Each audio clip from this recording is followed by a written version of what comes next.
قرآن پاک ہم سب کا اصولی کتاب ہے اور حضور پاک صلی اللہ علیہ وسلم ہمارے ماڈل ہیں، ہمارے اسوہ ہیں، ہمارے ہیرو ہیں۔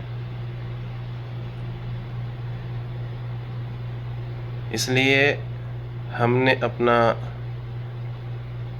جو سیریز رکھا ہے نمبر 1 قرآن، حضور پاک صلی اللہ علیہ وسلم کے عادات، حضور پاک صلی اللہ علیہ وسلم کے سنت، حضور پاک صلی اللہ علیہ وسلم کا طریقہ، حضور پاک صلی اللہ علیہ وسلم سے منقول دعائیں، یہ تمام کی تمام چیزیں ہمارے چینل پہ انشاءاللہ آئیں گی۔ 2 دن پہلے ہم نے ایک ویڈیو ڈالا، اب انشاءاللہ مستقل کچھ منٹ کا ویڈیو میں ڈالتا رہوں گا اور مسنون دعائیں اپنے ناظرین کو سکھاتا رہوں گا۔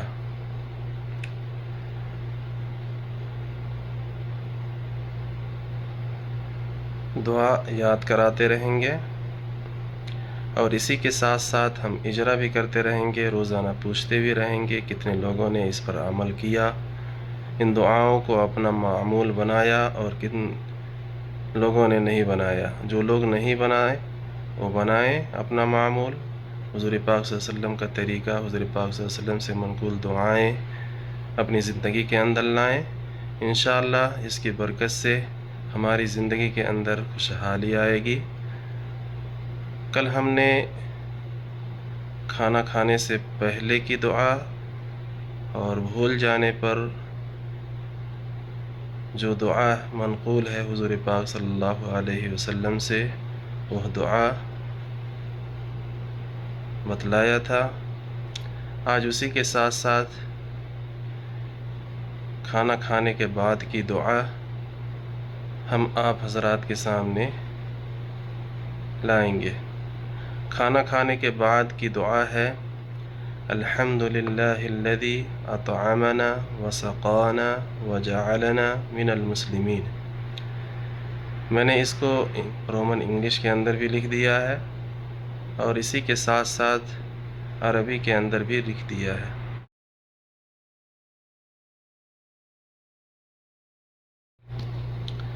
اللہ تبارک و تعالی ہمارے کہنے سننے اور آپ کے یاد کرنے اور آپ کے اپنی زندگی کا معمولات بنانے میں آپ کا ساتھی ہو، آپ کا حامی و ناصر ہو۔ اللہ پاک جو ہمارے ویڈیو دیکھ رہے ہیں، جن تک ہمارے میسج پہنچ رہے ہیں، اللہ پاک ان کو خوش رکھے، دنیا کے اندر تمام مصائب، تمام پریشانی سے ان کی حفاظت فرمائے، اور اللہ پاک ان دعاؤں کو یاد کرنے اور اس پر عمل کرنے اور اپنی زندگی کا معمول بنانے کی توفیق عطا فرمائے۔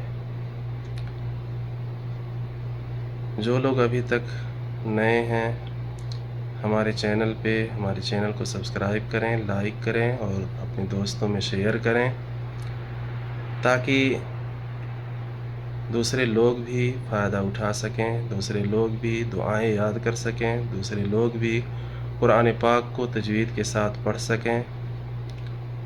اللہ تبارک و تعالی ہماری محنت کو قبول فرمائے اور ہماری نجات کا ذریعہ بنائے۔